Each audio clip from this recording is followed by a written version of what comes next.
Faye, she detested the ruthless billionaire who bought her company, and that hatred lit his obsession. Maya Johnson's heart stopped as her trembling fingers opened the confidential file her assistant had smuggled from Alexander Sinclair's private server. There, in cold corporate language, lay his true intentions. Her life-saving drug research would be shelved indefinitely, while Sinclair Pharmaceuticals focused exclusively on the cosmetic applications she had discovered by accident, applications worth billions but useless to the millions who needed the medication to survive, including her.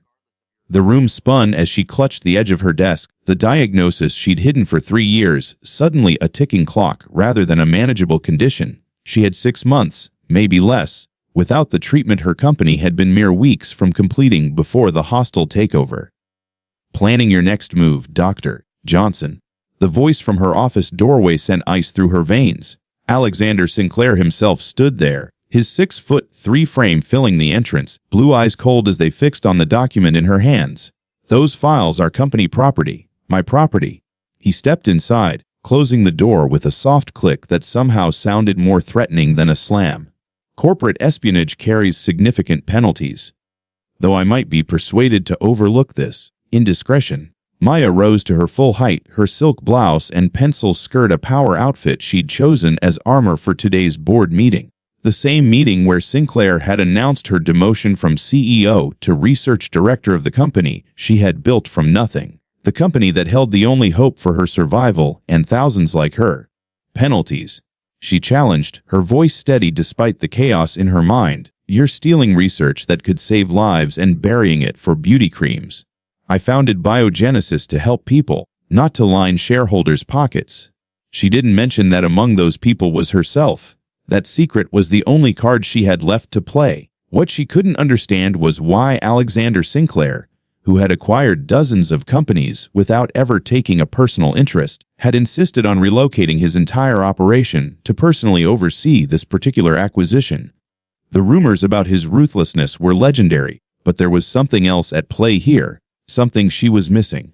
Have you ever had someone completely misjudge your intentions? That moment when you realize the gap between perception and reality can change everything. Share your story in the comments. Helping people is admirable, Sinclair said, moving closer with the predatory grace that had made him infamous in boardrooms across the globe. Navi, but admirable. Do you know how many life-saving drugs die in development because of unsustainable business models?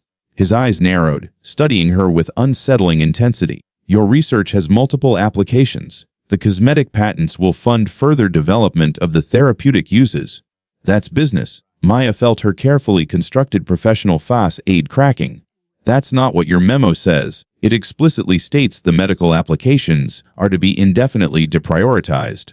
Her hands clenched the document, knuckles paling against her dark skin. People will die while waiting for you to make enough profit. Something flashed in Sinclair's eyes, something that didn't match his ruthless reputation. Before he could respond, Maya's office phone rang. The display showed her doctor's office, the same doctor who had been monitoring the progression of her condition. Sinclair's gaze followed hers to the display. Aren't you going to answer that, Dr. Johnson? It seems important. The way he said it, the peculiar emphasis, sent a chill through Maya. It was almost as if he knew, but that was impossible. She had kept her condition secret from everyone except her physician and her closest friend Zoe, who served as Biogenesis's legal counsel. It can wait, Maya said, lifting her chin in defiance. Unlike the lives of the patients you're condemning. Sinclair's expression shifted again, a complexity there that confused her. You think me a monster, he said quietly, yet you know nothing about me or my motivations. Perhaps we should discuss this over dinner. Tonight. Maya blinked, caught off guard by the sudden invitation. Dinner. With you. I'd rather. It wasn't a request, Dr. Johnson. Sinclair interrupted, his tone making it clear this was a command. 7 o'clock. My driver will collect you. He turned to leave, then paused at the door. Oh, and Maya. Wear something nice. If we're going to discuss the future of your research, we might as well do it somewhere with decent wine. Do you think there's a fine line between hatred and passion? Between professional rivalry and personal attraction? Let me know your thoughts and don't forget to like this video. Maya chose a deep burgundy dress that draped perfectly over her curves while maintaining professional elegance. The color complemented her ebony skin, and with her long hair swept into an updo, she knew she looked formidable. She needed that armor tonight. 20 minutes later, Maya was escorted into a private dining room at Elysium, the most exclusive restaurant in the city. Alexander stood as she entered, and for a fleeting moment, appreciation flashed across his features before he schooled his expression. "You look stunning," he said, his voice lower than it had been in her office. "Thank you for coming." "Did I have a choice?" Maya countered, taking her seat as the waiter poured champagne. Alexander smiled, the expression transforming his severe features.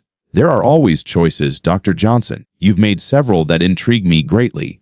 Let's skip the pleasantries," Maya said after the waiter had departed.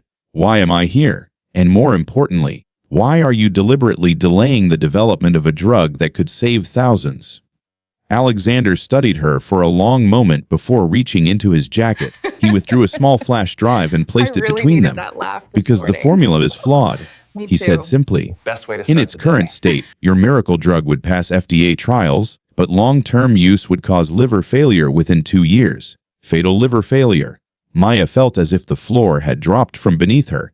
"That's impossible. We've done extensive testing. With compressed timelines and limited sample sizes," Alexander finished for her. "Your research is brilliant, truly, but in your rush to market, you've missed critical contraindications." "How would you know that?"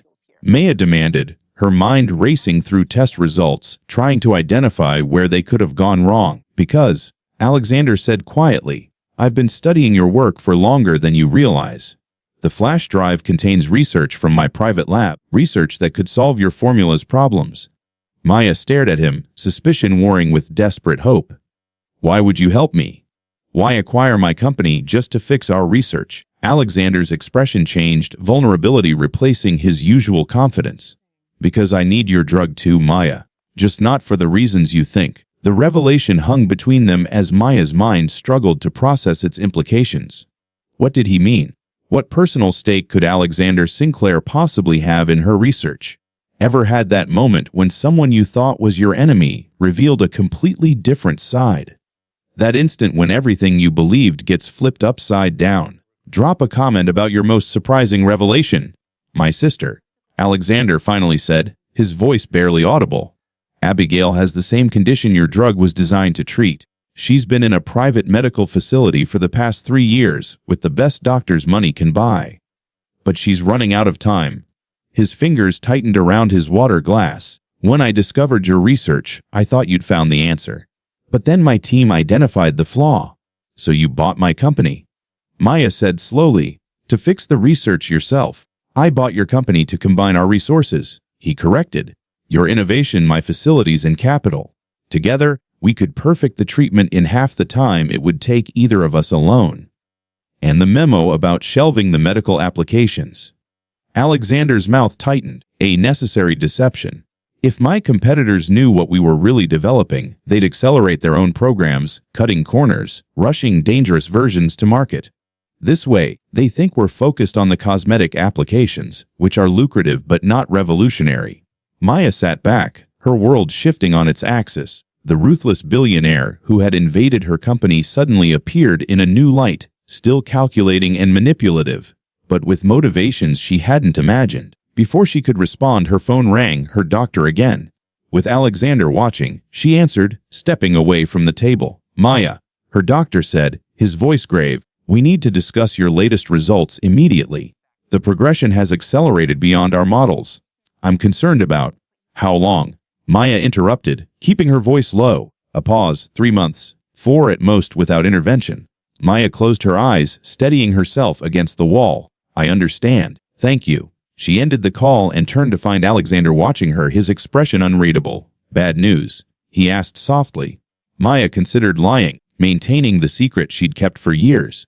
But something in his face, a recognition, a shared burden, made her change her mind. "It seems we have more in common than business interests," she said, returning to the table. "Your sister isn't the only one who needs this drug to work." Alexander went completely still, understanding dawning in his eyes. "You have it too," he whispered. "That's why you founded Biogenesis, not just for others, for yourself." Maya nodded, the weight of her secret suddenly lighter now that it was shared.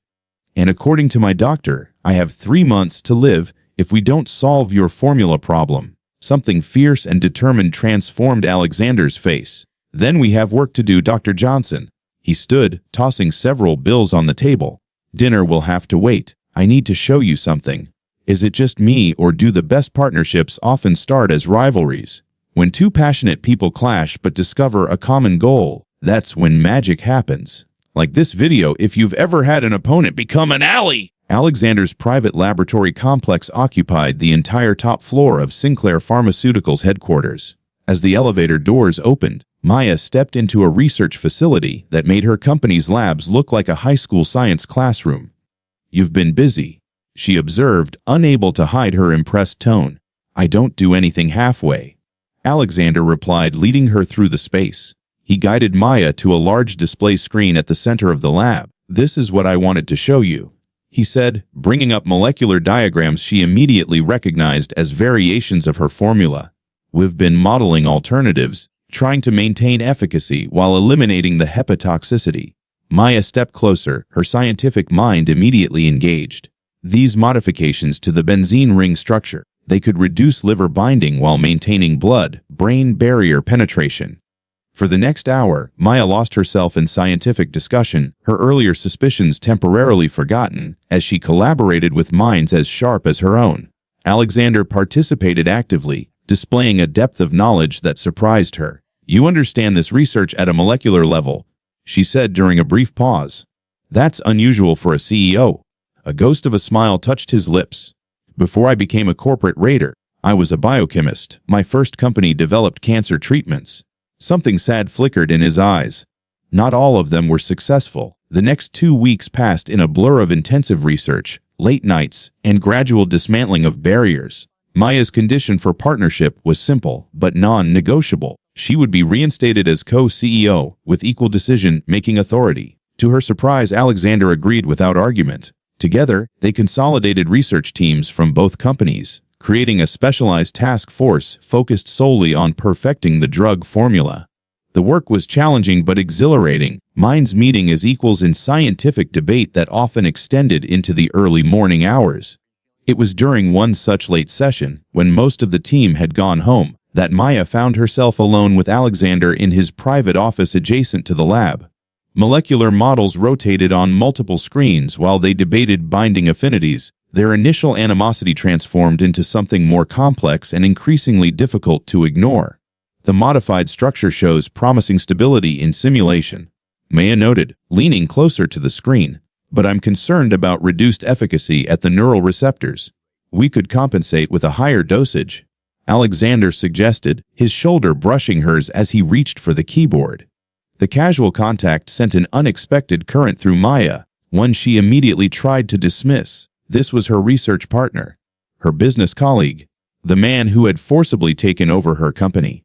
The fact that over days of collaboration she had discovered his brilliant mind, dry wit, and occasional flashes of genuine vulnerability was irrelevant, wasn't it? Who do you think has more to lose by opening their heart? The person who's always been in control, or the one who's been fighting for independence? Curious to hear your thoughts in the comments section. Before Maya could follow that dangerous train of thought, her friend Zoe burst into the lab, clutching a flash drive. I'm sorry to interrupt, Zoe said, glancing between them with obvious surprise at their proximity. But Maya, there's something you need to see. Something about Alexander and biogenesis that changes everything. The tension that had been building between Maya and Alexander instantly transformed, suspicion rushing back to fill the space where trust had begun to grow. What is it? Maya asked, already moving toward her friend. Zoe held up the flash drive. Evidence that Alexander knew about your condition before the acquisition, and that he's been manipulating research data to control the development timeline. Her eyes hardened as she looked at Alexander. He's been lying to you from the beginning. The accusation hung in the air like a physical presence. Maya turned to Alexander, searching his face for confirmation or denial. Is it true? She demanded. Have you been manipulating the research? Manipulating me? Alexander's expression had closed off, the openness of moments before replaced by the calculating mask she remembered from their first meeting. It's more complicated than Zoe is suggesting. That's not a denial, Maya noted, pain lancing through her chest that had nothing to do with her physical condition. No, he agreed quietly. It's not. Who sent the evidence to Zoe? What is Alexander hiding? Sometimes when we open our hearts, we're most vulnerable to betrayal. Have you ever trusted someone only to discover they weren't who they seemed? Let me know in the comments. The conference room felt like a battlefield as Maya reviewed the documents Zoe had brought. Electronic communications proving Alexander had known about her condition for months before the acquisition. Research data showing selective reporting of results, a timeline suggesting he had deliberately delayed certain aspects of development while accelerating others. You've been curating what information reaches me, Maya said, her voice deadly calm despite the storm raging inside. Controlling the narrative to keep me dependent on your resources. Alexander stood at the window, shoulders rigid with tension. I curated information to ensure the research proceeded according to proper scientific protocols, not rushed by desperate timelines. My desperate timeline, you mean? Maya countered. Because I'm dying faster than you are. Alexander flinched at the directness but didn't deny it. Your variant of the condition is progressing more rapidly. Yes. And you knew that from the beginning. The betrayal cut deeper than Maya had expected. You knew exactly how long I had while pretending we were on the same clock. We are on the same clock. Alexander insisted. Different time frames but the same inevitable outcome without this treatment. Maya held up one of the documents. This says you've been developing a temporary intervention that could slow progression. Something you never shared with me. Her voice wavered for the first time. Something that could have bought me more time. Alexander closed his eyes briefly, the first sign of genuine regret she'd seen. The intervention has significant risks, potentially life-threatening side effects. I was waiting until we had more data before. That wasn't your decision to make. Maya's control finally broke, anger and hurt spilling out. It's my life, Alexander. My body. My choice what risks to take. Before their argument could escalate further, Alexander's phone rang with an urgent tone. His expression changed as he answered, listening intently before his gaze snapped to Maya with alarming intensity. We'll be right there, he said into the phone, then turned to Maya. It's Helena. The latest trial results just came in. Maya. He paused, something like wonder breaking through his controlled facade. I think we've done it. The personalized formulation is showing 100% efficacy in genetic profiles matching both of ours. The revelation momentarily suspended their conflict, scientific achievement trumping personal betrayal. Maya felt hope surge through her, powerful enough to temporarily overshadow her anger. How soon can we begin human trials? She asked, professional excitement overtaking everything else. With expedited protocols within 48 hours, Alexander replied, starting with us. The implication was clear, they would be the first test subjects for their own treatment. The risks were substantial, but with Maya's condition deteriorating rapidly and Alexander's not far behind, waiting for traditional approval processes wasn't an option. Life's most important moments often come disguised as impossible choices. Have you ever had to weigh trust against practicality? Personal feelings against greater goals? Share your experience and don't forget to subscribe for more stories that explore these complex human dilemmas. On the morning the treatment was scheduled to begin, Maya arrived at the private medical suite Alexander had prepared within the research facility. The room was state-of-the-art, more resembling a luxury hospital than a corporate medical center, with monitoring equipment, emergency response capabilities, and 2 treatment beds separated by a privacy screen. Alexander entered, looking worse than she had seen him yet, pallor evident beneath his fair skin, the athletic build she had admired now carrying a suggestion of recent weight loss. The progression of his condition was becoming harder to conceal. I've established a foundation, Alexander explained as they prepared for treatment. If something happens to me, it will ensure the research continues, with you as scientific director if you're able. The careful phrasing acknowledged her potentially shorter timeline. If something happens to both of us, Helena takes over, with strict protocols for ethical development and affordable access. Maya absorbed this information, recognizing the careful planning that had always characterized Alexander's approach. Thank you, she said simply. That's thorough. I told you before, I don't do anything halfway. As the medical team prepared their IVs, Alexander spoke quietly for her ears alone. I owe you an apology, Maya, a real one, not the qualified explanation I offered before. Now, we're about to begin treatment. Precisely why it can't wait, he replied, an unusual urgency in his voice. I manipulated information, controlled access to research, and made decisions that should have been collaborative. I told myself it was for the greater good, for the success of the treatment, but the truth is simpler and less noble. Which is? Maya prompted, curious despite herself. I've spent 15 years ensuring I never repeat the mistake that killed my father. Never rushing research, never cutting corners, never letting hope override scientific rigor.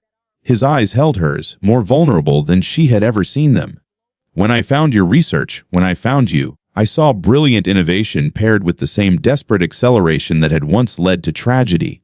I couldn't allow that, not even at the cost of your autonomy. The admission, honest, unqualified, and timed at this most vulnerable moment, caught Maya off guard. Why tell me this now? Because we're about to take the ultimate risk together, Alexander said simply. And I wanted you to know that whatever happens next, I recognize that this treatment exists because of your vision as much as my resources. That in my effort to control everything, I nearly lost the one thing that mattered most, your partnership.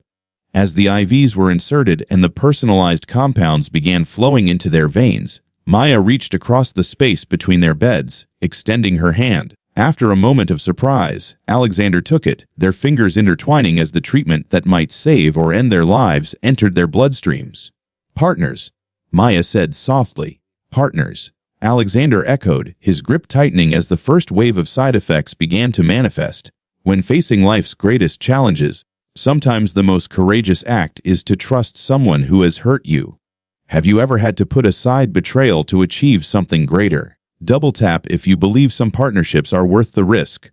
3 months later, Maya stood at the podium in the grand ballroom of the Sinclair Research Foundation's inaugural gala. The audience before her included medical researchers, philanthropists, patient advocates, and the press, all gathered to witness the public announcement of a revolutionary approach to personalized medicine.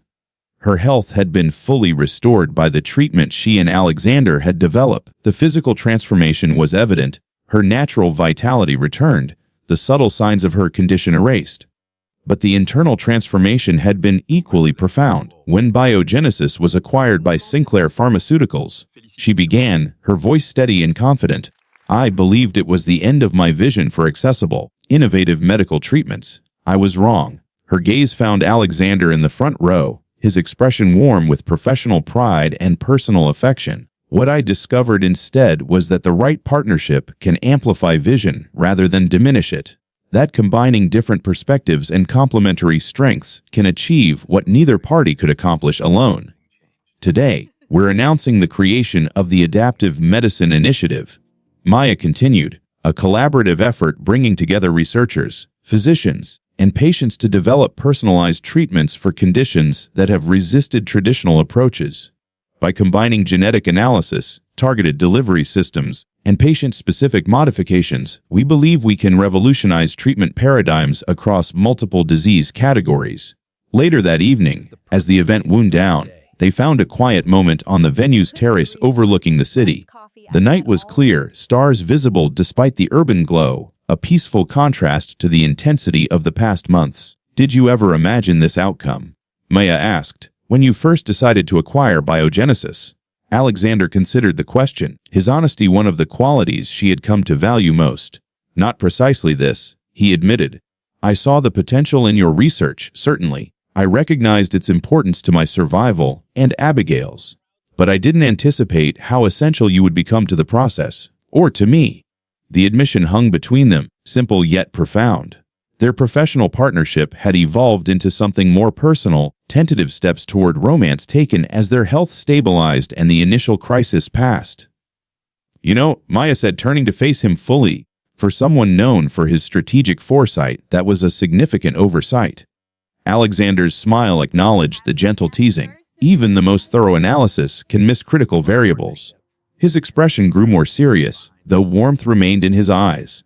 In this case, I failed to account for the possibility that the woman whose company I acquired might not only match my professional ambition, but challenge my entire approach to both business and life. A costly miscalculation, Maya suggested, stepping closer. Or the most valuable one I've ever made, Alexander countered, his hand finding hers. Depending on one's perspective, Maya had once detested this man, seeing only the ruthless billionaire who had taken control of her life's work. Alexander had once been obsessed with acquiring what she had created, seeing her primarily as an obstacle to his goals. Neither could have predicted that these opposing forces would ultimately create balance, rather than destruction, partnership instead of conquest. I'd say, Maya replied, lacing her fingers with his, that some miscalculations are worth making. Life's most unexpected journeys often begin with conflict and opposition.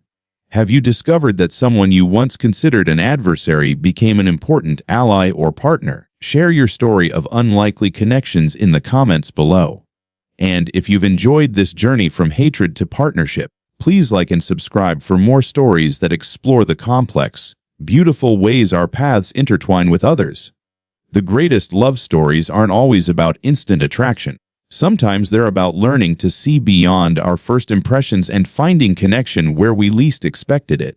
If this story touched you, make sure to hit that subscribe button and notification bell so you never miss our weekly tales of transformation, redemption, and love in all its complicated forms.